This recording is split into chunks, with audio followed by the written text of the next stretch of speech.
Okay, can you please state your full name for the record? Kevin Traynor. Thank you. Mr. Traynor, can you describe for me the time you laughed the hardest you've ever laughed?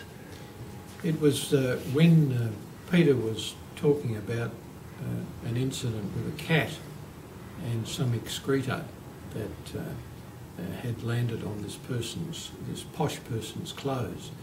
And when he tried to brush it off, of course, it started to produce all kinds of aromas. I thought I could not stop laughing. Cool. Where is the place you most want to visit and why?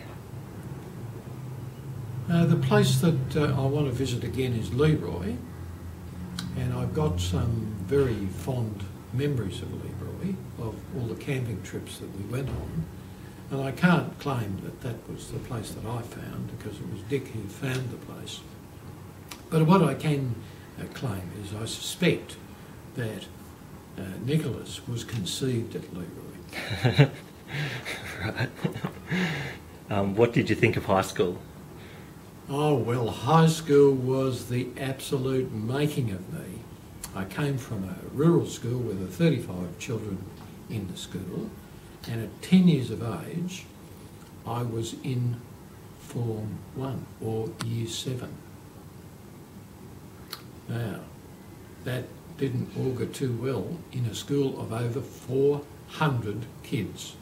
But it was the making of me, because I had to sink or swim. So I decided that I would swim. Tell me about the robbery that went bad.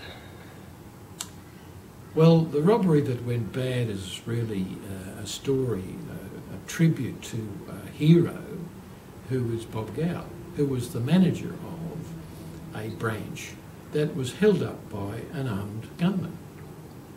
And Bob got all the staff out through the back door and pushed them over the fence, and then went back to confront the gunman, who also had a hand grenade strapped to his chest.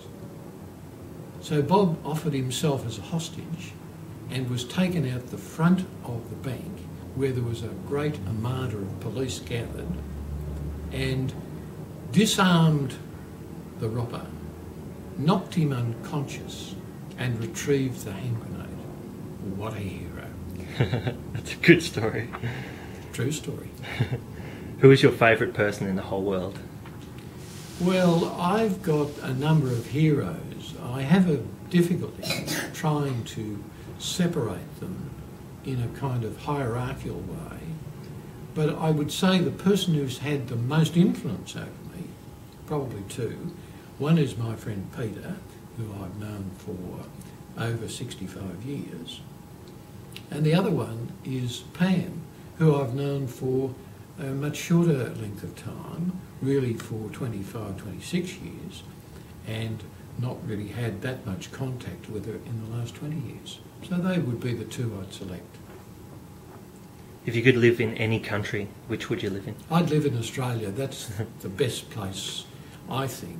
Having travelled around fairly extensively, I can't find anything about it that would worry me, that would cause me to say, this is dangerous, this is something that I'm looking at as very risky.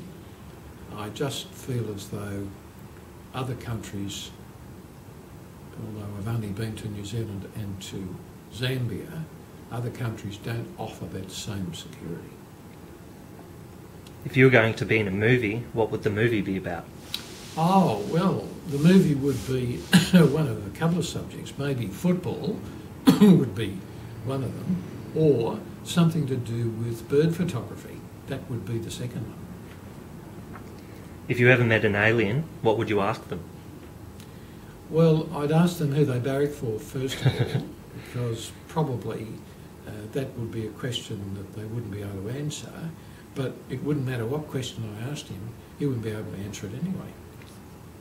Okay, thanks very much for answering my questions. Pleasure.